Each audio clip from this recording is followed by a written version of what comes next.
Right, ఇక ఇవాళ ఎస్ఎల్బీసీకి CM Revanth Reddy వెళ్లబోతున్నారు. సాయంత్రం 5 గంటలకు సహాయక చర్యలను పరిశీలించనున్నారు. రెస్క్యూ ఆపరేషన్ పై ఆరా తీయనున్నారు సీఎం. అక్కడే సహాయక చర్యలపై రివ్యూ నిర్వహించనున్నట్లుగా తెలుస్తోంది.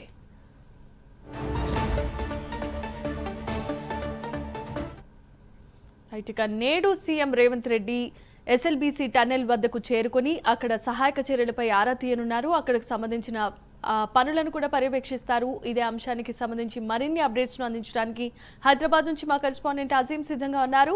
అజీం, చెప్పండి. ఎస్ఎల్బీసీ సొరంగంలో జరిగినటువంటి ప్రమాదం ఈ రోజు 9 రోజులు అవుతుంది. అయితే ఈ రోజు సాయంత్రం సీఎం రేవంత్ రెడ్డి అక్కడికి వెళ్లి ఆ సహాయక చర్యలను కూడా పర్యవేక్షించనున్నారు. ఎందుకంటే ఇప్పటికే 9 రోజులు అవుతుంది. ఏదైతే దాంట్లో ఇప్పటికే 8 మంది చిక్కుకొని ఉన్నారు. వారి కోసం గత 9 రోజుల నుంచి కూడా అక్కడ అన్ని బృందాలు కూడా సహాయక బృందాలు అన్ని కూడా ఏదైతే వారిని తీసుకోవడానికి అనేక ప్రయత్నాలు చేస్తున్నాయి. చేస్తున్న నేపథ్యంలో ఇప్పటికీ వారి ఆచూకీ తెలిసినట్టు కూడా కొంత సమాచారం దొరికింది. అయితే ఈ రోజు సీఎం రేవంత్ రెడ్డి ఏదైతే వనపర్తికి వెళ్ళనున్నారో కార్యక్రమంకి అటు నుంచి అటు నేరుగా కూడా ఎస్ఎల్బీసీకి వెళ్లి అక్కడ ఉన్నటువంటి సహాయక చర్యలను పర్యవేక్షిస్తారు. వారిని తీసుకురావడానికి ఎలాంటి చర్యలు తీసుకున్నారు వారిని అధికారులతో అక్కడ ఉన్నటువంటి మంత్రులు జూపల్లి కృష్ణారావు అలాగే ఉత్తమ్ కుమార్ రెడ్డి నిత్యం వారు పర్యవేక్షిస్తున్నారు. అక్కడ ఉన్నటువంటి సహాయక చర్యలు బృందాలతో మాట్లాడుతున్నారు. అలాగే ఆ టెక్నికల్ టీమ్ తో కూడా ఎప్పటికప్పుడు మాట్లాడుతున్నారు. ఫోన్ లో రేవంత్ రెడ్డి ఇప్పటికే ప్రతిరోజు కూడా అక్కడ జరుగుతున్న చర్యలు సహాయక చర్యలపై ఎప్పటికప్పుడు ఆరా తీసుకునే ఈ నేపథ్యంలో ఈ రోజు సాయంత్రం అయితే 4 నుంచి 5 గంటల వరకు ఆ టైంలో ఏదైతే వనపర్తిలో ఉన్నటువంటి కార్యక్రమాన్ని ముగించుకొని